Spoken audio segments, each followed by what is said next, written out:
Hey everybody, today we're going to talk about the difference between the Razor HD Gen 2 4.5 to 27 by 56 and the Razor HD Gen 3 6 to 36 by 56 first focal plane rifle scopes. First, let's talk similarities. Both of these are high magnification rifle scopes intended for long range precision shooting. Both have 34mm main tubes, 56mm objectives, and are in our Razor line, so that means you can expect excellent optical quality in a phenomenal optical system. As far as controls go on both these rifle scopes, you have exposed, locking, elevation, and windage turrets. You have on the side our parallax adjustment knob, and integrated in even further out to the side is our locking illumination intensity dial. Both these optics are available in either MOA or MRAD, and appearances-wise, both are in the stealth shadow color. Now, in order to ensure you know exactly which revolution you're on if you're doing a lot of dialing with the elevation turret, both of these optics feature revolution indicators that stick out from the side of the elevation turret. Also, within the elevation turret, they have 0 stops. So whether it's a stage or a whole day of dialing, you can return to your 0 rapidly. Now let's talk differences between the two. First things first, as far as the optical system goes, as you can tell by the names, the magnification range with the Gen 3 is different from the Gen 2 here. In the case of the Gen 3, we have a 6 to 36, meaning that we can go all the way up to a 36 times zoom, higher than the 27 in the Gen 2 Razor we're comparing it to. Optically speaking, with the Gen 3 being the next generation after the Gen 2, we've gone into improving not only some of the features, but also the optical system as a whole. So you can expect better edge-to-edge clarity, better low-light performance, just all around better optical quality with the Gen 3 Razor. We mentioned some similarities in the controls between these scopes, but there are a few differences as well.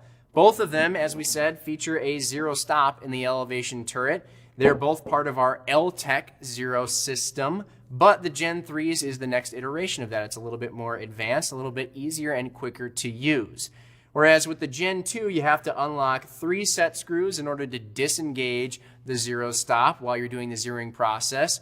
Then you have to remove this cap at the top where you'll access the inner turret, giving you infinite adjustability of the elevation turret. Same process happens for the windage turret. Of course, you just don't have a 0 stop there. Now with the Gen 3, there's just 1 set screw, and this inner turret is already exposed and ready to go. So as you're going through the zeroing process, when you want to disengage that 0 stop, simply unscrew 1 set screw and you're already there with your infinite adjustability on this inner turret. While we're looking at the turrets and the knobs on these scopes, we'll point out that the parallax adjustment on the Gen 3 goes all the way down to 10 yards. On the Gen 2 4.5 to 27 here, we go just down to 32 yards. Now when it comes to adjusting those turrets, obviously being long-range rifle scopes, you're going to want to have a lot of adjustment to work with, especially in the elevation turrets.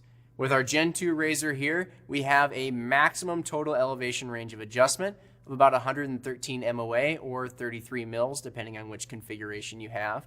With the Gen 3, we have a total adjustment in the elevation turret of 36 mils or about 120 MOA. Now, while both these optics feature a very similar reticle, being first focal plane and part of our EBR7 series, the Razor Gen 2 uses our EBR7C and the Razor Gen 3 uses our EBR7D, which is the next iteration as part of that EBR7 series as we continue to optimize it for long-range shooters. Now, in regards to size and weight, as you can see, the Razor Gen 3 here is just a bit longer than the Razor Gen 2, but it is about 3.5 ounces lighter than the Gen 2 4.5 to 27. So there you have it, folks. Those are the main differences between the Razor HD Gen 2 4.5 to 27 by 56 and the Razor HD Gen 3 6 to 36 by 56 first focal plane rifle scopes. Of course, as usual, if you have any questions about these models in particular, or really anything in our lineup at all, please let us know. You can hit us up in the comments below, or feel free to shoot us an email or a phone call, or even hit us up on social media. We always love to chat with you guys, but otherwise, in the meantime, we'll see you on the next video. Thanks!